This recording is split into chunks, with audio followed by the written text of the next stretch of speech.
Assalamualaikum warahmatullahi wabarakatuh. Waalaikumsalam. Alhamdulillahi hamdan thayyiban mubarakan fih kama yuhibbu rabbuna wa yardah. Ashhadu an la ilaha illallah wahdahu la syarikalah wa ashhadu anna Muhammadan abduhu wa rasuluh la nabiyya ba'dah.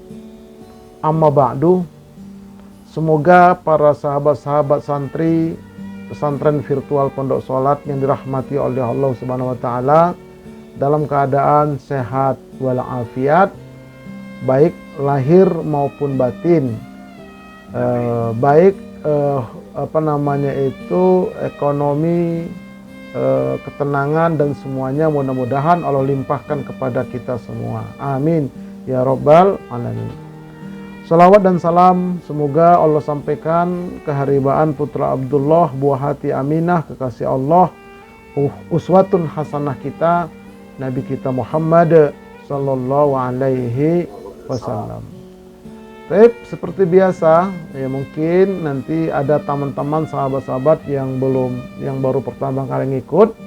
Nah, saya punya channel di YouTube, nama channelnya Ustadz Arifin Purba Official. Menyelenggarakan 3 kegiatan. 1, pesantren Pondok Salat, ya, pesantren virtual Pondok Salat seperti yang kita sedang jalankan ini. Mudah-mudahan nanti ke depan bisa menjadi pesantren lansia purba Pondok Salat. Jadi nanti ke depan insya Allah pesantren lansia purba Pondok Salat. Mohon doanya, ada wujudnya nanti, nginap nanti di sana kita insya Allah. Kemudian menyelenggarakan haji khusus, visa haji resmi langsung berangkat tahun 2025 tanpa antri, insya Allah aman dan amanah. Juga umroh munajat sambil ibadah qabul hajat, berangkat di bulan Syawal tahun 2025. Nah, insya Allah silakan, mungkin ada saudara, sahabat, atau antum mungkin udah berencana, ayo sama-sama kita berangkat ke sana. Baik. Nah, kita awali dulu dengan pengantar firman Allah berikut ini. Di antaranya, banyak orang yang menyesal di akhirat akibat salah mengikuti ulama, salah mengikuti pemimpin. Nah, ini jadi Allah ceritakan, jangan sampai kita salah pilih, salah ngikut di muka bumi ini. Ini firman Allah, mari kita baca. A'udzubillahi minasyaitonirrajim. Yauma tuqallabu wujuhuhum finnar yaquluna ya laitana ata'na Allah wa ata'na ar-rasula wa qalu rabbana inna ata'na sadatana wa kubara'ana fa'adalluna sabila rabbana atihim di'afain minal azabi wal anhum la'nan kabiro. Artinya, pada hari ketika muka mereka dibolak-balikkan di dalam neraka, seperti orang bakar sate, dibolak-balik bakar ikan bakar itu.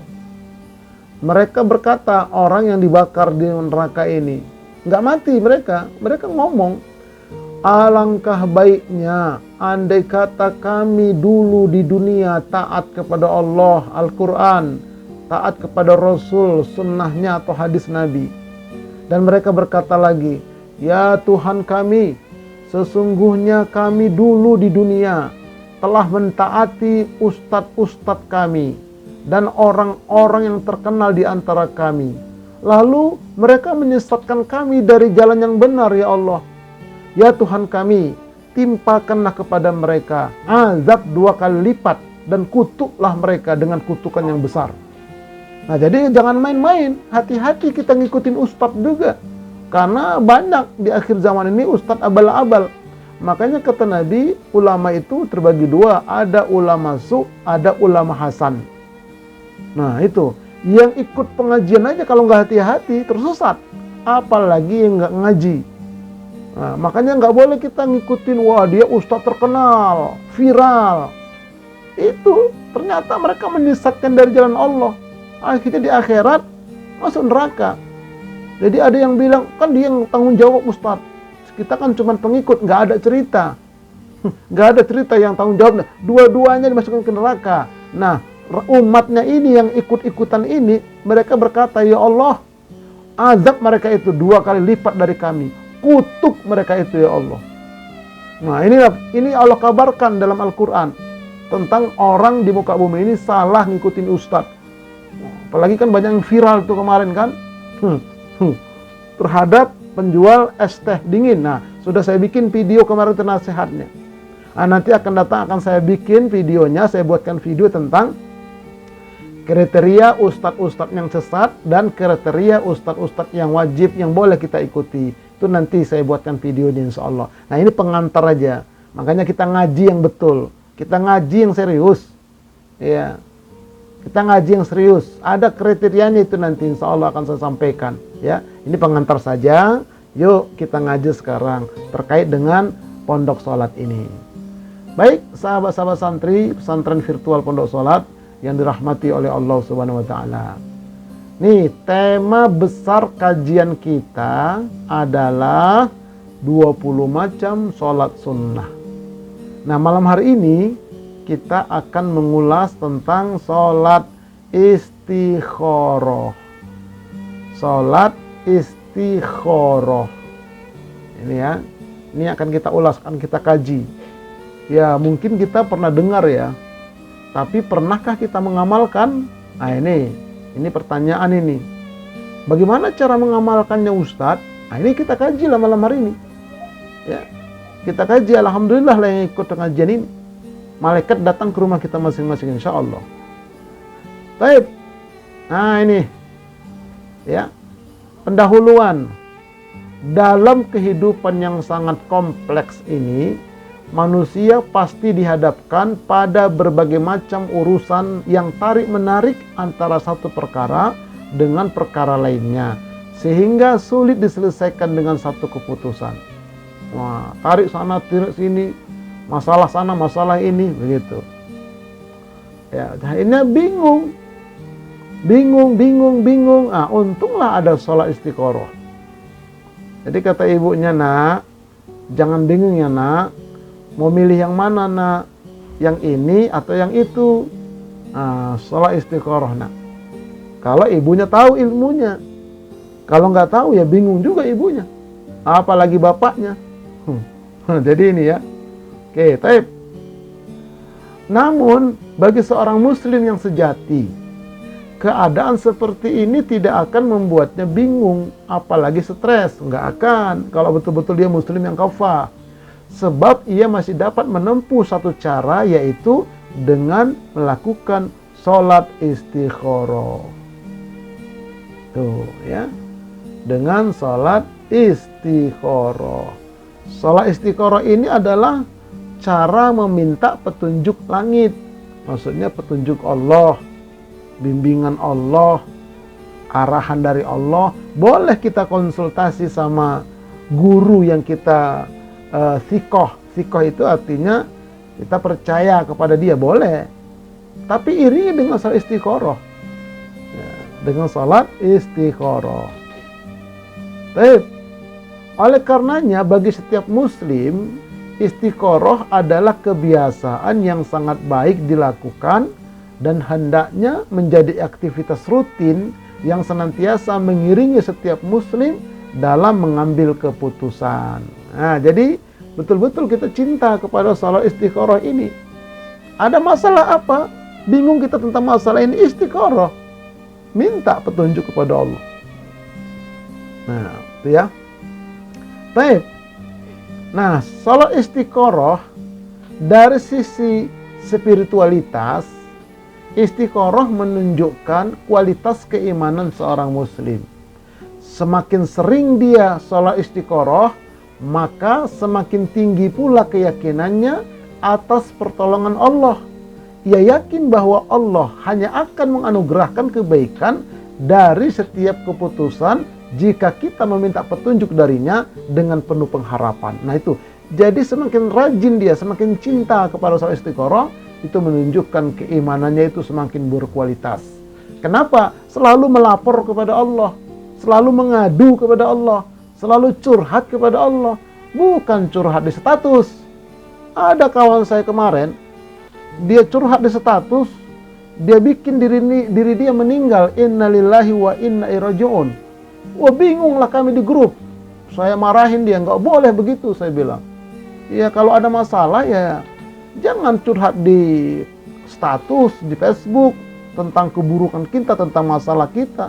Nggak perlu. Mengadu kepada Allah, minta petunjuk kepada Allah. Kan kita punya Allah. Nah, itulah muslim yang sejati itu. Oke, baik ya. Baik, sekarang kita lanjutkan. Di sisi lain, istikharah juga menjadi bukti kepasrahan seorang muslim kepada Allah. Artinya, apapun hasil dari keputusan yang telah diambilnya, sepenuhnya akan diterima sebagai bagian dari usaha yang ditempuhnya dengan keyakinan kepada Allah sebagai penentu segala sesuatu. Nah, ini dia istikharah itu. Jadi orang yang selalu istiqoroh itu berarti orang yang betul-betul tawakal kepada Allah. Menyerahkan segala sesuatunya kepada Allah setelah dia ikhtiar dan berdoa. Ikhtiar, berusaha seoptimal mungkin, doa dengan cara khusyuk, kemudian baru dia tawakal, pasrah dia kepada Allah. Nah ini, jadi sekali lagi, orang yang rajin istiqoroh, yang selalu istiqoroh itu tandanya tawakalnya sudah penuh kepada Allah. Begitulah para sahabat-sahabat Nabi diajarkan Nabi. Ya. Nabi pun begitu, selalu minta petunjuk kepada Allah. Iya, seperti pernah kan diminta oleh Abu Jahal dan kawan-kawannya, Muhammad, kalau memang kau betul-betul Nabi, bisa nggak kau menurunkan bulan itu?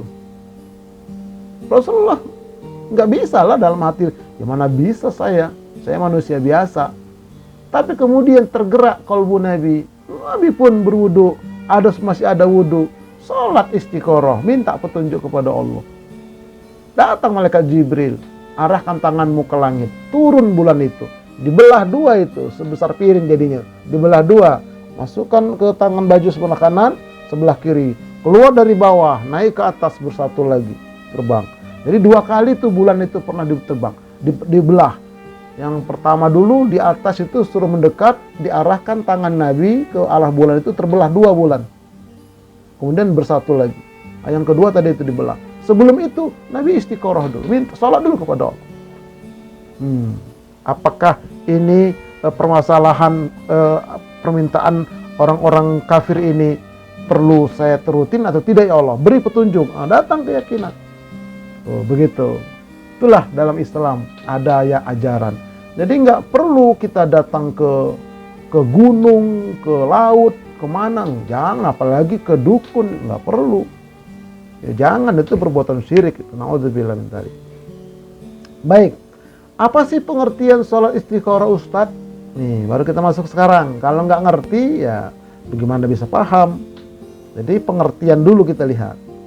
Istikharah berasal dari kata istakhara yastakhiru, istikharatan. Istikharah yang berarti meminta kebaikan dari setiap urusan. Meminta kebaikan dari setiap urusan. Meminta kebaikan, minta tunjuk kebaikan dari 2 atau 3 atau 4 pilihan. Tuh. Tuh ya. Kemudian adapun pengertian sholat istikharah adalah sholat sunnah yang dikerjakan untuk meminta petunjuk dari Allah karena sedang berada di antara setidaknya 2 pilihan dan merasa ragu-ragu untuk memilih salah satu saat akan mengambil keputusan. Tuh. Jadi dia merasa ragu-ragu dia. Ya, merasa ragu-ragu dia. Mana yang ini atau yang itu? Pergi apa enggak ya? Terima atau tidak ya? Kalau misalnya masalah jodoh, calon mantu yang ini apa yang itu ya? Tapi minimum 2. Kalau satu ya jangan istikharah. Kalau satu istikharahnya kata ulama bisa juga istikharah 1. Baik apa enggak ya? Begitu. Boleh juga. Baik atau tidak ya? Nah, tapi kalau nanti dia ada 2-3, pilih ya Allah dari yang 3 ini mana ya Allah? Begitu. Jadi seperti itu ya. Jadi selalu kita kalau ada kita keraguan-raguan yang mana, nah itu istikharah, minta sholat. Nah, nanti Allah akan berikan nanti keputusannya. Baik. Nah, kemudian dalil sholat istikharah. Nih dalilnya ya. Kita lihat, ada 2 dalil nih. Berikut doanya, doa setelah sholat istikharah. Nah, silakan pilih salah satu. An Jabir radhiyallahu anhu qala, kana an-nabiy sallallahu alaihi wasallam yu'allimuna al-istikharata fil umuri kulliha kasurati minal qur'ani idza hamma bil amri falyarka rak'ataini thumma yaqul. Dari Jabir dia berkata, Nabi sallallahu alaihi wasallam pernah mengajarkan istikharah kepada kami untuk setiap perkara, sebagaimana mengajarkan surat Al-Quran. Nah, jadi kata sahabat, Nabi itu mengajarkan tentang sholat istikharah ini, menganjurkan kami tentang sholat istikharah ini, sebagaimana Nabi mengajarkan surah Al-Quran. Surah Al-Quran itu kan turunnya berangsur-angsur. Diajari sama Nabi, ini begini, ini begini, ini begini. Tekun sekali Nabi mengajarkan Al-Quran. Begitulah Nabi mengajarkan tentang sholat istikharah. Berarti kan luar biasa ini sholat istikharah ini. Nah, Nabi bersabda, jika salah seorang dari kalian menginginkan sesuatu, maka hendaklah ia menegakkan sholat istikharah 2 rakaat. Lalu ia berdoa. Nah, ini dia. Ya, lalu dia berdoa. Apa bedanya dengan sholat hajat, Ustadz? Kalau sholat hajat itu, ya dia menginginkan sesuatu. Kalau sholat istikharah ini menginginkan sesuatu, tapi apakah baik ini ya Allah atau tidak baik? Nah begitu. Jadi kalau yang paling bagus lagi, pertama dia sholat hajat, pengen sesuatu. Nah setelah itu kelihatan kayaknya akan berhasil, baru diiringi dengan sholat istikharah. Ya Allah, kalau ini baik bagiku, kabulkan. Kalau enggak, jauhkan gitu nanti. Nah, jadi di awal dengan sholat hajat boleh. Nah, tapi setelah itu iringi dengan sholat istikharah. Minta. Jadi kita nggak tahu itu baik atau tidak baiknya buat kita. Makanya kita minta di sini dengan sholat istikharah 2 rakaat. Nah, doa setelah sholat istikharah ini doanya. Ya, salah satunya ini doanya. Allahumma inni astakhiruka bi'ilmika wa astaqdiruka biqadratika wa as'aluka min fadlika al-azim fa innaka taqdiru wa la aqdiru wa ta'lamu wa la a'lamu wa anta 'allamul ghuyub. Boleh dipoto juga boleh ini. Ya, nih. Ya Allah, aku meminta pilihan kepadamu dengan ilmumu. Aku meminta penetapan dengan kekuasaanmu. Dan aku meminta karuniamu yang besar. Karena engkaulah yang berkuasa, sedangkan aku tidak berkuasa. Engkaulah yang maha mengetahui, sedangkan aku tidak mengetahui apa-apa. Dan engkaulah yang maha mengetahui dengan segala yang gaib. Nah, ini doanya. Jadi kita baca doa ini pakai bahasa apa, Ustaz? Bagusnya bahasa Arab. Nah, tapi kita harus mengerti maknanya. Ya. Harus mengerti maknanya. Allahumma inni astakhiruka bi'ilmika wa astaqdiruka biqudratika wa as'aluka min fadlikal azim. Fa innaka taqdiru wa la aqdiru wa ta'lamu wa la a'lamu wa anta 'allamul ghuyub. Ustaz, pakai bahasa Indonesia boleh? Boleh. Terjemahannya pakai, ya Allah, aku meminta pilihan kepadamu dengan ilmumu. Aku meminta penetapan dengan kekuasaanmu. Nah, jadi yang menetapkan nanti Allah. Aku meminta karuniamu yang besar. Karena engkaulah yang berkuasa, sedangkan aku tidak berkuasa. Nah, pengakuan diri. Engkaulah yang maha mengetahui, sedangkan aku tidak mengetahui apa-apa. Nah, engkaulah yang maha mengetahui dengan yang gaib-gaib. Apa hikmah di balik itu? Nah, jadi betul-betul kita menghambakan diri. Betul-betul kita menyadari diri kita itu lemah, diri kita itu bodoh, diri kita itu tidak mengerti, Allah yang mengerti. Makanya kita minta kepada Allah, minta bimbingan, minta arahan. Nih, kemudian lanjutan doanya. Allahumma in kunta ta'lamu anna hadzal amra khairul li fi dini wa ma'ashi wa akibati amri au qala fi ajili amri wa ajilihi faqdurhu li. Artinya, ya Allah, jika menurut Engkau urusanku ini, sebutkan hajat kita apa? Ya, hajat kita apa? Yang kita ingin minta petunjuk itu. Jika menurut Engkau urusanku ini atau calon menantuku ini, nah gitu misalnya. Sebutkan namanya.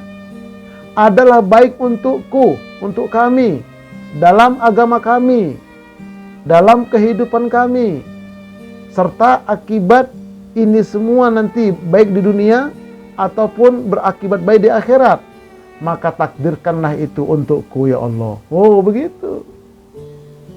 Nah, ini kalimatnya di sini intinya. Ya Allah, jika menurut Engkau urusanku ini, sebutkan tadi hajat itu, baik untukku. Jadi bukan baik untuk kita, menurut kita, tapi menurut Allah.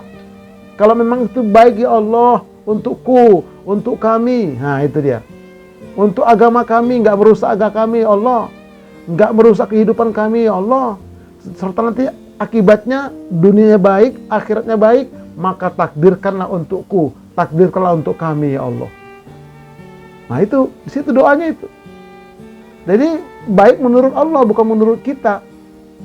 Baik menurut Allah. Karena disebutkan juga dalam ayat, nggak boleh kita menyangka sesuatu itu buruk untuk kita. Padahal sesungguhnya itu baik untuk kita menurut Allah, atau sebaliknya. Nah begitu makanya kita serahkan kepada Allah. Disitulah tawakalnya itu, disitulah pasrahnya itu. Ini. Nah kemudian lanjutan doanya.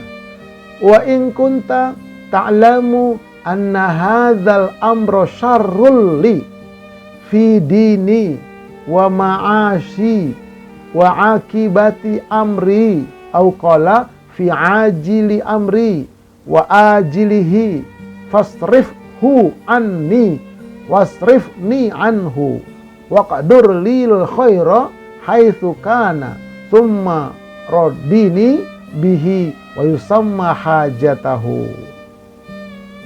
Artinya, ya Allah, jika menurut Engkau urusanku ini, sebut tadi hajat tadi yang kita ingin minta petunjuk itu, sebutkan. Buruk untukmu, kalau jodoh ini atau menantu saya ini buruk untukmu, atau jabatan ini buruk menurutmu untukku ya Allah, buruk menurut untuk kami ya Allah, dan nanti buruk untuk agama kami ya Allah, buruk untuk kehidupan kami, serta nanti buruk akibat urusan ini di dunia ataupun di akhirat, maka jauhkanlah aku daripadanya, serta takdirkanlah untukku yang baik-baik saja, kemudian jadikanlah aku ridho dengannya, lalu sebutkanlah hajat kita tadi. Jadi serahkan, kalau memang itu baik ya Allah untuk kami, untuk agama kami, dunia kami, akhirat kami, takdirkan itu untuk kami. Tapi kalau itu jelek menurutmu buat kami, jelek untuk agama kami, untuk kehidupan kami, untuk dunia kami, untuk akhirat kami, jauhkanlah itu ya Allah dari kami. Nah, berikanlah kepada kami, jadikanlah kepada takdirkanlah kepada kami yang baik-baik saja, dan jadikanlah kami ridho dengannya. Nah, di situ tuh. Iya, jadi pasrah kita kepada Allah itu di situ. Tapi kita wajib ikhtiar. Nah, ikhtiar dan doa, baru tawakal kita. Nah, jadi salat istiqoroh ini adalah salat tawakal sebetulnya. Bentuk tawakal kita kepada Allah. Oke, taib ya. Jadi ini pilihan pertama doanya. Oke, nah sekarang kita lihat dulu pilihan yang kedua. Dalil salat istiqoroh yang kedua, pilihan kedua, dan doa setelahnya. Ada kemiripan, tapi ada perbedaan sedikit. Ya, kita lihat. Jabir ibni Abdillahi As-Salami qala kana Rasulullah sallallahu alaihi wasallam yu'allimu ashabahu al-istikharata fil umuri kulliha kama yu'allimuhum as-surata minal qur'ani yaqulu idza hamma ahadukum bil amri falyarka rak'ataini min ghairil faridati tsumma liyaqul. Artinya, telah mengabarkan kepadaku Jabir bin Abdullah As-Salami berkata, Rasulullah Shallallahu Alaihi Wasallam mengajari sahabat-sahabatnya untuk sholat istiqoroh, ya, meminta pilihan dalam semua perkara, sebagaimana beliau mengajarkan surah Al-Quran kepada mereka. Teliti sekali Nabi, tekun sekali, sistematis, dan berkesinambungan. Begitulah Nabi mengajarkan tentang sholat istiqoroh ini. Lalu beliau bersabda, jika salah seorang dari kalian punya suatu keinginan, maka hendaklah ia kerjakan sholat 2 rakaat. Bukan sholat wajib ya, tapi sholat istiqoroh, sholat sunnah. Nah, setelah sholat itu berdoa. Ini doanya. Allahumma inni astakhiruka bi'ilmika wa astaqdiruka biqudratika wa as'aluka min fadlika fa innaka taqdiru wa la aqdir wa ta'lamu wa la a'lam wa anta 'allamul ghuyub. Ini hampir sama yang pertama tadi. Ya Allah, aku meminta pilihan kepadamu dengan ilmumu, dan aku meminta keputusan dengan keputusanmu, dan aku meminta dengan karuniamu. Sesungguhnya engkau memutuskan dan aku tidak bisa memutuskan, dan engkau maha tahu sedangkan aku tidak mengetahui, dan engkau maha mengetahui yang gaib-gaib. Hampir sama dengan hadis pertama. Nah, rincinya, lanjutan hadis doanya, Allahumma fa in kunta ta'lamu hadzal amra thumma tusammihi bi'ainihi khairan li fi ajili amri wa ajilihi qala au fi dini wa ma'ashi wa akibati amri faqdurhu li wa yassirhu li thumma barik li fihi. Nah, di sini agak bedanya. Ya Allah, jika menurut engkau bahwa urusanku ini, sebutkan nama urusan tadi, hajat tadi, masalah tadi, adalah baik bagiku. Kalau untuk sendiri, kalau untuk keluarga, baik bagi kami ya Allah. Baik untuk masa yang dekat maupun masa yang akan datang. Masa dekat dunia, yang akan datang akhirat. Baik untuk urusan agama kami, untuk agamaku, dan untuk dunia kami, kehidupan dunia, serta kesudahan urusanku ini, maka tetapkanlah untukku dan mudahkanlah bagiku. Kemudian beliau, berilah aku barokah padanya. Nah, ini dia. Tetapkanlah untukku, mudahkanlah bagiku. Nah, kemudian berilah aku barokah padanya. Ini ya. Terus lanjutan hadisnya, doanya, Allahumma wa in kunta ta'lamu annahu syarruli fi dini wa ma'ashi wa akibati amri au qala fi ajili amri wa ajilihi fasrifni anhu wa qadurli al khaira haitsu kana thumma radini bihi. Artinya, ya Allah, jika menurut engkau bahwa urusanku ini adalah buruk bagiku untuk agamaku dan untuk kehidupanku, serta kesudahan urusanku, untuk kesudahan yang dekat maupun yang akan datang, maka palingkanlah aku daripadanya dan tetapkanlah kebaikan bagiku dari mana datangnya. Kemudian jadikanlah aku ridho terhadapnya. Hadis riwayat Imam Bukhari. Nah, jadi ada 2 pilihan. Silakan hadis yang mana yang mau kita pakai. Doanya. Baik ya. Nah, sekarang kita lihat tata caranya. Di sini ya. Tata cara sholat istikharah. Nah, ini penting ini. Pertama, hendaklah kita bersuci. Istinja yang betul. Nanti kita masuk, nanti ada bab istinja pada tingkat lanjutan nanti ya. Wudhu yang betul dengan sempurna. Istinjanya sempurna, wudhunya sempurna. Karena banyak orang istinja tidak sempurna. Banyak orang wudhu nggak bersempurna. Yang kedua, niat atau motivasi yang benar dan menempatkan niat pada saat takbiratul ihram. Kita mau sholat istiqoroh itu niatnya apa? Iya, niatnya apa? Iya, niatnya minta petunjuk kepada Allah. Kalau memang itu baik untuk kita dan keluarga kita, untuk agama kita, mudahkan. Kalau memang nggak baik, jauhkan, kan begitu. Itu motivasinya, bukan untuk gengsi-gengsian, bukan. Itu ya. Yang ketiga, menghadap kiblat seluruh badan termasuk kedua ujung kaki, lurus ke arah kiblat. Jangan berdiri, tapi begini, sejajar pundak. Ujung jari-jari kaki itu menghadap kiblat. Sejajar pundak, nggak boleh rapat, nggak boleh terlalu lenggang, nggak boleh, sedang. Sejajar pundak dia berdirinya begitu. Menghadap ke kiblat, jangan begini ya. Ada orang sholat begini kakinya ini. Ini ke Amerika, ini ke Australia nanti jadinya. Nah, lurus begini. Ya, menghadap kiblat. Kemudian takbiratul ihram bersamaan dengan sholat istiqoroh. Nanti melempatkan niat itu begitu. Allah. Nah, apa boleh pakai usolli Ustaz? Sebagai ulama mengatakan boleh, tapi ketika takbir wajib lagi niat. Bahasa Indonesia, aku sholat istiqoroh terhadap ini ya gitu. Pas takbir itu, ya, qasdu syai'in muqtaronan bi fi'li. Menyengaja perbuatan serentak melakukan perbuatan itu. Tuh, jadi bersuci niat menghadap kiblat, takbiratul ihram bersamaan dengan niat. Nah, selanjutnya membaca doa iftitah. Ya, hukumnya sunnah memang. Nah, nanti kita pada tingkat lanjutan nanti pemantapan nanti ada bukunya itu sudah. Itu ada 11 macam doa iftitah. Silakan pilih salah satu. Kemudian membaca surah Al-Fatihah. Ya, setelah iftitah baca Al-Fatihah. Berikut ta'awuz dan basmalahnya ya. Yang berikutnya membaca surah pendek. Nah, dianjurkan di sini dalam sholat istiqoroh ini adalah surah Al-Kafirun dan surah Al-Ikhlas. Itu yang dianjurkan oleh Nabi. Atau surah pendek lainnya boleh. Kemudian setelah 2 rakaat memberi salam ke kanan dan ke kiri.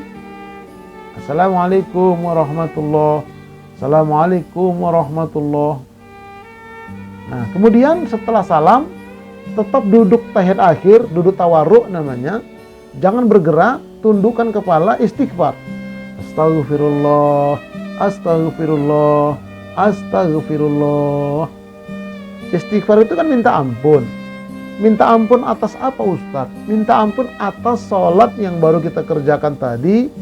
Pikiran kita melayang kemana, jiwa kita kemana-mana, gerakan kita mungkin banyak yang belum pas. Minta ampun kita kepada Allah. Maka sholat yang baru kita kerjakan itu dihitung sempurna. Karena kita tutup dengan istighfar. Setelah itu baru baca Allahumma antas salam wa minkas salam tabarakta dzal jalali wal ikram. Itu dia. Kalau melihat Ka'bah, Allahumma antas salam wa minkas salam fahaina rabbana bisalam. Itu kalau melihat Ka'bah. Kalau habis sholat ini. Jadi istighfar itu pendek dari Nabi. Astagfirullah, astagfirullah, astagfirullah. Itu di buku saya itu nanti itu kita kaji secara detail pada tingkat pemantapan. Ini bocorannya aja. Kemudian yang ke-10, berdoa seperti hadis di atas. Nah, itu dia. Baca tadi doa tadi itu. Dibaca bahasa Arabnya, baru kita terjemahkan boleh. Atau langsung terjemahnya kita baca. Tadi dibaca di luar sholat ya. Setelah kita istighfar tadi itu. Setelah Allah mantasalam. Baca doa itu. Nah, waktunya bebas asalkan jangan pada waktu terlarang. Pas matahari terbit, pas matahari terbenam nggak boleh, pas matahari di ubun-ubun nggak boleh. Ya, jadi waktunya bebas. Baik. Nah, namun sebaiknya sepertiga akhir malam. Ya, misalnya malam itu kita bangun malam misalnya ini ya, kita sholat sunnah wudhu. Nah, setelah itu kita sholat taubat. Kalau memang kita mau taubat yang sudah kita sampaikan kemarin. Setelah itu baru kita sholat tahajud misalnya kalau panjang waktunya 8 rakaat. Setelah itu baru kita sholat hajat. Apa hajat kita? Nah, setelah sholat hajat baru kita sholat istiqoroh. Dari hajatku ini Allah, kalau memang baik mudahkan, kalau nggak baik ya jauhkan. Nah, begitu. Berikan ketetapan dalam kalbu kami untuk ridho untuk itu. Nah, begitu sepertiga akhir malam. Setelah itu nanti selesai semua baru tutup dengan witir kalau tadi belum witir. Nah, ini enak dikerjakan ini ketika kita umroh. Enak kali di Masjid Nabawi. Kalau di Masjidil Haram mungkin agak berat ya. Masjid Nabawi itu puas-puasin di situ. Datang awalan dia. Apalagi laki-laki tuh enak gitu. Habis kita ke Raudhah, habis kita ziarah ke makam Nabi Abu Bakar dan Umar, kita muter lagi tuh Pak, muter lagi, masuk lagi ke dalam, pas di belakang Raudhah. Andai kata Raudhah udah penuh, kita di belakang Raudhah itu, nggak apa-apa. Sejajarnya itu tuh gak termasuk Raudhah kata, sampai ke belakang sana. Yang penting sejajar dia, mengarah ke kiblat. Nah, ini sekarang sebagian kalangan berkeyakinan bahwa mimpi adalah jawab dari istikharah. Jawaban dari sholat istikharah. Ada yang mengatakan nanti akan ada jawabannya lewat mimpi. Ini sebagian pendapat orang ya, sebagian pendapat ulama katakanlah. Nah, nanti jawabannya lewat mimpi. Banyak yang mengatakan bahwa Allah akan mengirimkan jawabannya melalui mimpi. Ini sebagian orang mengatakan.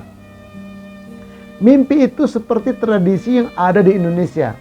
Jika segala penentuan atau hasil akhir sholat istikharah akan diberitahukan melalui mimpi. Sehingga ketika sholat istikharah selesai dilakukan, orang muslim tersebut dianjurkan tidur. Habis sholat istikharah tidur, nanti akan ada mimpi.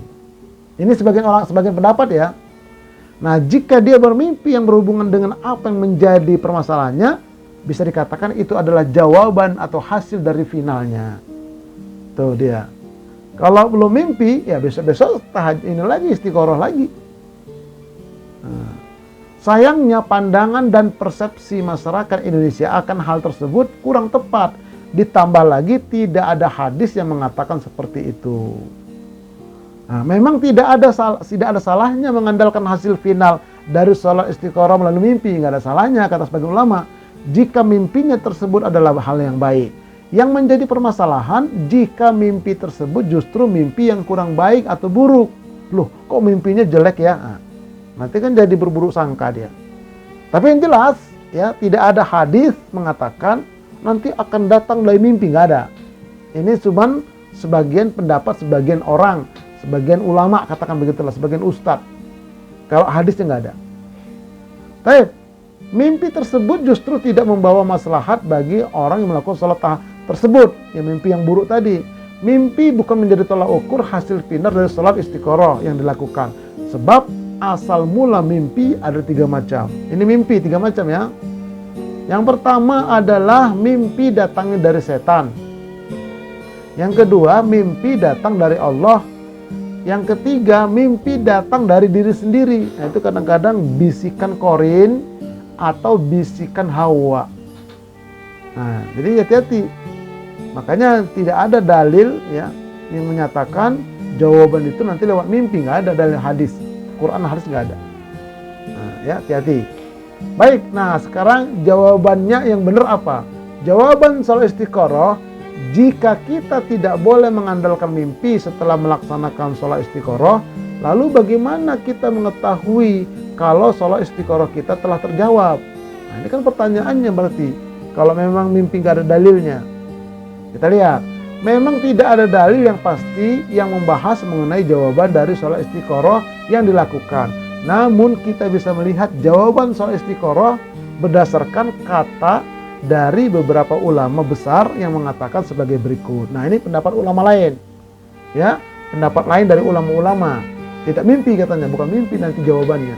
Ini jawabannya.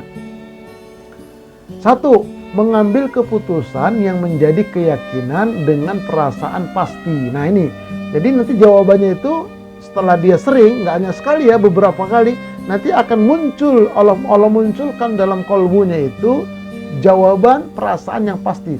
Kayaknya ini deh, begitu. Makin kuat ke sana arahnya. Ini 1. Yang kedua, seseorang sebaiknya mengambil keputusan yang menjadi keyakinannya, entah itu sesuai dengan suara jiwanya ataupun tidak. Hal itu dikarenakan kebaikan merupakan suatu yang ada pada apa yang telah menjadi keyakinannya, bukan berasal dari kecocokan dalam jiwanya. Nah ini ya, jadi ambil keputusan itu kalau memang sudah yakin, itu maksudnya.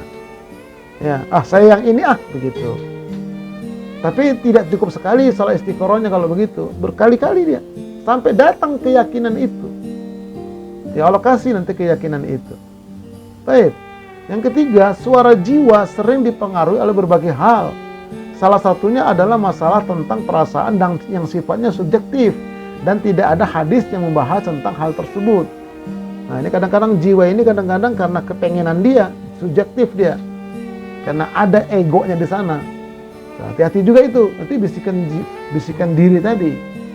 Nah, kemudian jawaban sholat istiqoroh bisa terlihat pada jiwa orang muslim yang bersih, sehingga kolbunya akan murni dan tidak dipengaruhi oleh hal-hal yang kurang baik. Nah, jadi intinya apa? Bersihkan jiwa, selalu zikir, selalu sholawat, serahkan kepada Allah. Nanti akan datang pelan-pelan ya kepastian, keyakinan yang kuat.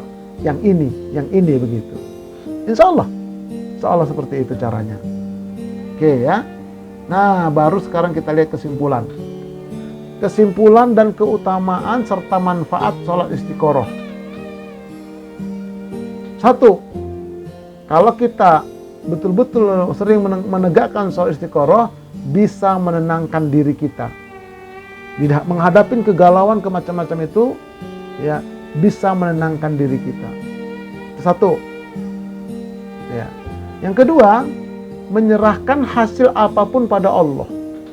Menyerahkan hasil apapun pada Allah setelah kita ikhtiar dan doa yang full. Oke. Yang ketiga, membulatkan kemantapan kolbu dengan sholat istiqoroh. Ya, karena kita ngadu kepada Allah. Akhirnya kolbu kita, jiwa kita itu bulat. Ya udah, serahkan kepada Allah. Nanti Allah akan berikan petunjuknya. Begitu. Kuat kita jadinya jiwa kita. Yang keempat, membuat terhindar dari bisikan setan. Nah, itu tadi. Bisikan setan, bisikan korin, bisikan hawa. Ya, bisikan ego. Kalau kita selalu istiqoroh dengan benar. Yang kelima, dapat memilih dengan pertimbangan syariat. Tuh. Dengan istiqoroh nanti akan muncul nanti pertimbangan syariat. Oh, iya ya, berdasarkan ini begini. Berdasarkan ini begini. Jadi pakai syariat dia alat timbangnya, alat tolak ukurnya. Yang keenam, ikhlas dan lurus dalam memilih karena Allah. Tuh, ya, bukan karena lain-lain, tidak. Betul-betul kita serahkan kepada Allah. Yang ketujuh, mendapat pahala. Jadi ya, dapat pahala kita kalau kita melapor kepada Allah dengan sholat istiqoroh, dapat pahala gitu. Ya, dapat pahala dari Allah. Karena apa? Menghidupkan sunnah Nabi. Nah, yang kedelapan, menutup kekurangan sholat wajib. Nah, ini diantaranya nih, nanti salah satu hikmah dari sholat sunnah semua itu, menutupin begitu di akhirat, pengadilan, sholat wajib kita itu banyak kurangnya, ditutupin dengan sholat istiqoroh ini. Semakin sering kita istiqoroh, semakin banyak untuk penutup sholat wajib yang kurang sempurna. Dan yang kedelapan, agar terhindar dari dosa syirik. Jadi nggak perlu lagi kita melapor ke Gunung Kawi, ke Gunung Sindur, ke Gunung Sahari, ke Gunung Bromo, ke Gunung Kapur. Nggak perlu. Kita sudah melapor kepada Allah, mengadu kepada Allah, minta petunjuk kepada Allah, minta dipilihkan oleh Allah. Nah, inilah ya keutamaan dan manfaat dari sholat istiqoroh. Ini sahabat-sahabat sekalian, mudah-mudahan bermanfaat. Kita akan sambung nanti pada yang berikutnya. Wallahu a'lam bishawab. Dan saya tutup dengan Assalamualaikum warahmatullahi wabarakatuh.